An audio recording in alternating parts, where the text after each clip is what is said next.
O pre, na naman lagi ka pre, ganina, niyani ko dire, wala ka dire.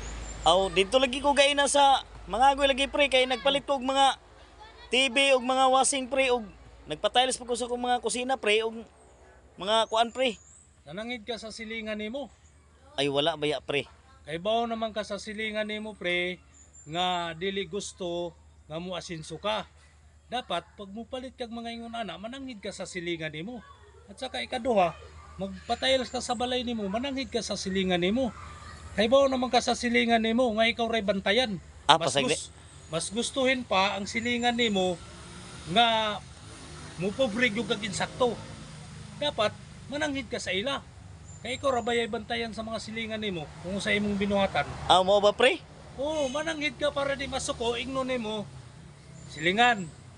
Wadto kog mga agoy, mupalit kog mga TV, washing, magpa-tiles ko sa kusina nako. Mananghid ka sa ila para sila di masuko. Kay bawo naman ka sa imong silingan, ing gitira, kailangan mananghid ka ana. Mas gusto pa nga nila pre nga madawon gud ka pre. Ah, sagdayra na sila pre. Basta nga tuwa mo